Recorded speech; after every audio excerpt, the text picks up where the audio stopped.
there was a huge video that came out a few months ago, uploaded by H-Bomber Guy. It profiled like 5 different events, some more in depth than others, of times that YouTube uploaders plagiarized.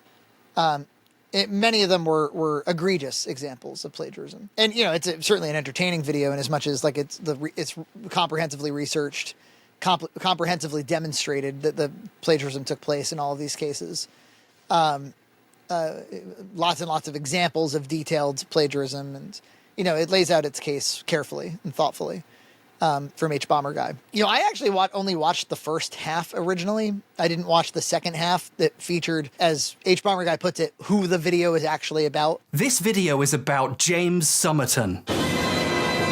So he sort of like warms you up with 2 hours of Illuminati, James Rolfe, and that IGN Phil guy, and internet historian. We did a clip on that. We talked about all that stuff. But then he goes on to talk about this James Somerton guy for the second half of the video.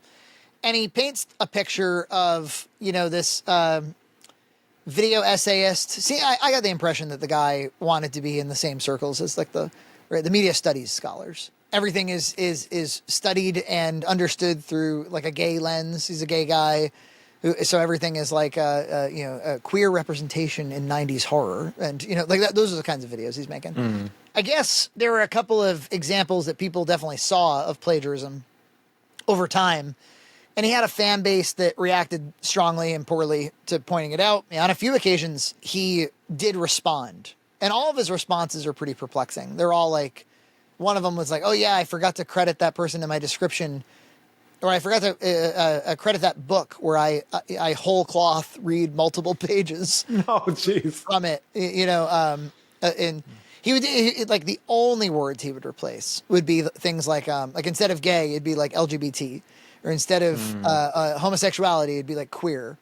That's like all he's doing. It was like so shameless, EJ, that, like, you know, it does, I think, indicate like mental illness. Where you're like, what the fuck are you doing? But the guy had like 400,000 subs on YouTube. Like, and he's producing, you know, multi-hour, in-depth video essays with motion graphics and lighting, and, you know, and he had a dedicated fan base that wouldn't hear it if anybody pointed the stuff out. And so ultimately H-Bomber Guy kind of like overcompensated for all of that kind of denial of the obvious.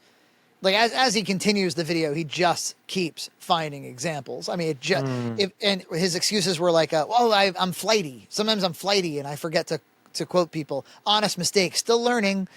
Then he would go on and do it again. Like it was kind of shocking. It was like, if you fuck up, right, and you get caught, one strategy that maybe would have worked for this guy is like take down the video. Like, let's say there's one person squawking on Twitter about how you plagiarized. Maybe like take down the video and don't say a peep to anybody ever. I'm not taking any questions. You know, and no comment, and move on from it and never do it ever again, because now they've got your scent. Right. But he didn't do that. He would respond. He would clap back. He would say, in fact, he would go on and make videos where he would say, based on the works of, and then he would name the actual authors that he read. Then he would whole cloth read their work, but he wouldn't he would mix in like his own commentary. So there'd be like a page of script that was his, or that was from the book. And then there'd be half a page that was just him. The opening credits would name those authors, but he wouldn't name every author that he was plagiarizing from. So sometimes he would just, you know, H-Bomber Guy's like, let's play a game. Go to any one of his videos and start just Googling the text, and you will find plagiarism. But this gives me an idea for a hot new game. Go to a random section of Somerton's video and just Google the words he's saying. I will pause there and just say, this is complicated. I don't think I view YouTube videos as requiring quite the same level of academic rigor as you would, I don't know, like a published piece. And I get why that's stupid of me to say, because these people are making money off of their videos. Like, they're making real money, and they're stealing works, and there's definitely like a intellectual property problem there. But I also view the platform as this Creative Commons. You know, like I was watching it with Nina, and she was like, it's too bad that he didn't just say what he was doing, because people will watch videos of like you and EJ where all you do is just kind of talk about like they don't want to watch the movie that you review, so they'll just watch your review of it. So like you can just, you know, kind of recap something for them, or you read James Rolfe's book, you just talk about James Rolfe's book, and like then they don't have to read the book. And it's true, it's like a lot of YouTube is just talking about a thing you saw. I remember it, so you don't have to. Hello, I'm a nostalgia critic. I remember it, so you don't have to. The marketing isn't. This is something I've always found a little strange. Is I can use a thumbnail that's like Tom Cruise's face. And because he has a beautiful face and he's a big famous person, like I'll probably get more clicks if I do that. And I'm like, but like nobody's going to go after me for using Tom Cruise's likeness, but they probably should. You know, like it's yeah, well, you got to put the big googly eyes on them and the big giant tears. You know who really should like sue everybody is like Rachel Zegler.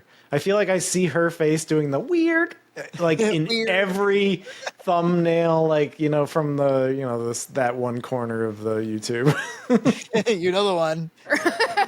Weird. But yeah, I view it as kind of like everybody plays fast and loose with likeness and with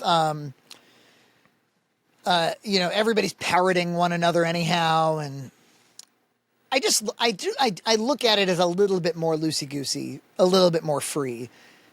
I don't think plagiarism is a good thing to do. It's just not really something that we have to take quite as seriously on this platform. That's what I think. There were times, you know, I've talked in the past when we talked about James and stuff. There were times like in high school where I did that thing that everybody does. You find some other essay and you just kind of restructure or rewrite every sentence of it. So much so you end up writing your own essay if you're if you do it carefully. And I think back to doing that and I'm like, why did I do that? Like what was so hard about just like writing my own ideas extemporaneously? And the truth is I think H. Bomber Guy points this out. He's like, writing's not some easy thing. Why is it so hard to just write your opinions on something? But it turns out writing a good review is really difficult. Now that I'm older, smarter, more thoughtful, I have more ideas in the first place. Like it seems way easier to sit down in front of a keyboard and just bang something out. But back then, I guess I just needed a guide almost. Like, give me a template for what I'm supposed to write here. Well, yeah, it's especially when you're just starting out of anything. Sometimes it's fun and exciting to just like copy somebody just to find your own, you know, to find your own tone. Yeah, but it's true. It's so easy to say, well, why don't you just write your own thoughts down? Yeah, but it's tough sometimes. Like I see Gloria like agonizing through homework. Like, oh fuck this. And I used to feel that way too. But now, like, you could give me homework now, and I would just blow through it. I would you know, I'm like way more resilient to work, you know. So it does come with experience. And then we can't, you know, I don't know if H. Bomber Guy ever even mentions AI in that video. I don't remember a time where he did, but that complicates the ethics of the entire thing, you know, as well, which is the person who needs help being guided through writing what they want to write can just go to ChatGPT and no one will ever know that they went to ChatGPT. And they'll you know, they'll be ripping people off without anybody knowing that they're ripping people off. Yeah. Yeah. And is it so rewritten and does it source the information from so many different places that it is original computer-based thought, you know?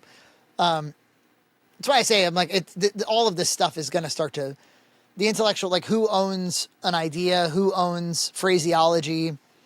The internet has been complicating that for a while. Did you see that Glasgow Willy Wonka experience? Oh yeah, I keep seeing it. Where they like advertised this event in Glasgow with AI generated images of this Willy Wonka experience, and when they like people went there, it's just like a big warehouse, like empty warehouse with like a few like, I don't know, paper mache mushrooms and a like shitty looking rainbow.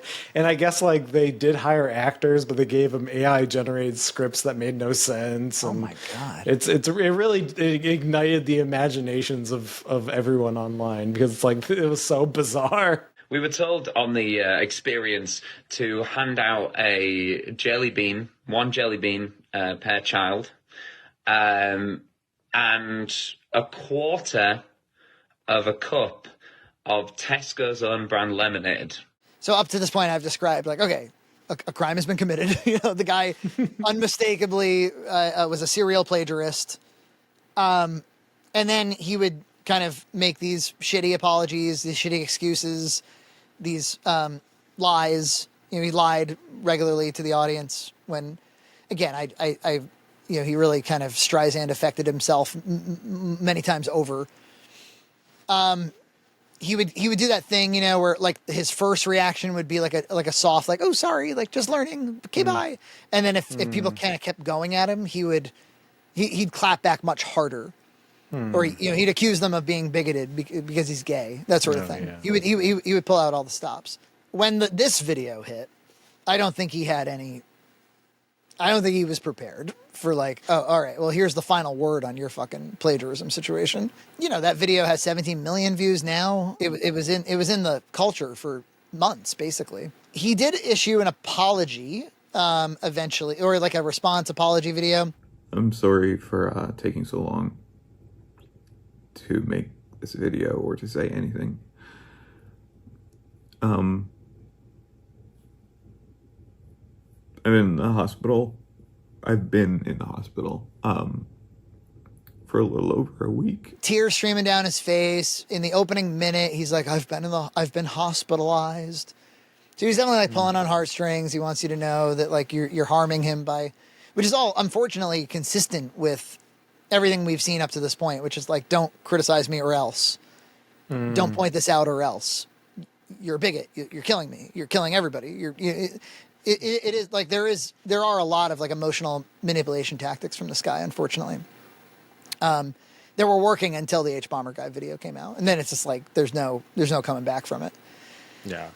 So then, as of this recording, I don't know that there's actually any confirmation, but he did leave what is I think quite clearly a suicide note on Twitter. Immediately, I think everybody rushed to like, what I saw. If you just searched his name during the first day that this hit, it was one tweet after another that was, they all looked something like this. I would call them callous. 2 things can be true at once. 1, hope he's not dead. 2, the guy did plagiarize and he was really, like, so maybe he deserves it, huh? Yeah. I'm like, okay. We don't even know if he's dead yet. I would just like, how about, it seems like that first one, like, hopefully he's not dead. Like, I think you went through that a little quick. I think like maybe I value life more than I do this like YouTube plagiarism scandal, Yeah.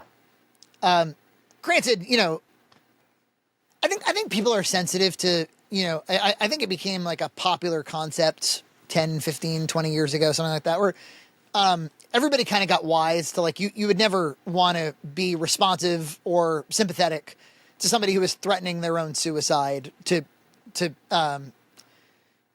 hold your emotions ransom or to, like you can't break up with me or else I'll kill myself. Like that, that's abusive. So I think everybody's like really like switched on to that gear where they're looking for that. They're worried that that's what's happening. And so they're kind of like overcorrecting for it. And so I want to ask us the question, okay. If someone, a cancellation is not a conviction, a criminal conviction, right? Although it's even, certainly not for the most egregious of cancellations, but often with cancellations, even when they clearly did something wrong, whatever, it always rubs me the wrong way a little bit that like a social media community mob gets to exact justice, like outside of like a court system or outside of like a more human system. But if somebody is likely to kill themselves over being canceled, should they be canceled? Yeah, it's tough because you do want, if people are doing like, if you are making your money off of stealing from people, it's like you do want to call it out. Yeah. And you don't want to, it's like you want to call out stuff, but you don't want to be like, oh, but he might kill himself if I call this out. Right. And so then the person just keeps stealing. Like that's a really tough moral quandary. And do you only then call out the people who are unlikely to kill themselves? Like, do you only, so like if you're vulnerable, then we always leave you alone. We never. Yeah. And the only reason why we make fun of James Rolfe is because we know he's such a Chad. Honestly, you know, like if I thought somebody was going to harm themselves over these stupid conversations you and I have, I would not want to have them, frankly. Yeah. It wouldn't be worth it to me. I would be very, if let's say, for the sake of argument, somebody hurt themselves over something you or I said on a podcast, I would first ask myself, like, did I cause that? I probably could assure myself that, like, well, no, you know, that person shouldn't respond that way to critique. But I still would probably regret doing it because it's still, there was a causal link to that person's harm. And I would be like, oh, well, I don't want to. Certainly the content wasn't worth it, you know? Yeah. But indeed, like, this guy was getting away with something in a pretty egregious way. Somebody needed to bring down the hammer. I will say, H-Bomber Guy tried to handle it responsibly. He actually, in the video at one point, he's like, hey, and I just want to be clear, if you harass this guy, you're now worse than him, okay? Yeah. You know, like... Yeah, he even said, like, yeah, you won't see the light of heaven or something poetic. I want to clarify right now that if anyone harasses Somerton on my behalf, they are worse than him and will not see the light of heaven. I think James Somerton's life, is the most important thing. Yes. Like, I don't think there's any way out of that. We want people to stay alive. We want them to I saw some tweets to the effect of, like, all we wanted was an apology, or all we wanted was you to take some responsibility. And I think that's totally fair. It's like, yeah, why couldn't you have just done that? And I think the reason he couldn't have done that is because he was a victim of one of the worst pathogens of all, which is bullshit. He's a victim of his own bullshit, and he's a victim of, I think, the cultural bullshit, which is, I don't know anything about this guy personally, right? So I'm totally going to start speculating. I'm going to go on a guessing spree. Ideally, somebody who finds themselves in an internet mob situation that's really upsetting to them would have a real life, a real world outside of the internet that was safe from all of it. You'd have a loved one. You'd have some family. You could, in theory, shut it off, turn it right off. Go do something, you know, work in retail, right? Like you could turn to something that matters, something that's much more real than your YouTube audience. Your YouTube audience is not real. I'm sorry to tell you. Yeah. Well, it's like when people say, like, oh, you're just jealous of so-and-so. I'm like, man, I'm not jealous of nobody. Like, I have so many riches in my life. Like, I could just, like you said, just turn it all off, and I have my beautiful children right over there. It's like, what are you talking? I'm not jealous of some, like, idiot on on the internet who's just, like, talking and has slightly more numbers underneath their video than I do. So right. That doesn't make any freaking sense. That's all poison. That's all sickness. I was talking, Nina was, as we were chatting through this, she was like, hey, did you see that Harvard generational study? I was like, no, is this another one of those studies where they tell you something you already knew? She's like, yeah, actually. She's like, they looked at 80 years of sort of self-attestations about happiness. And they found that there were two commonalities across all generations for what amounted to happy lives, or self-reported happy lives. One was close personal relationships. And the other one was like autonomy. And that is to mean they were like, people who felt like they were in control of their own decisions, in control of their own fate. They didn't feel as though this job is happening to me.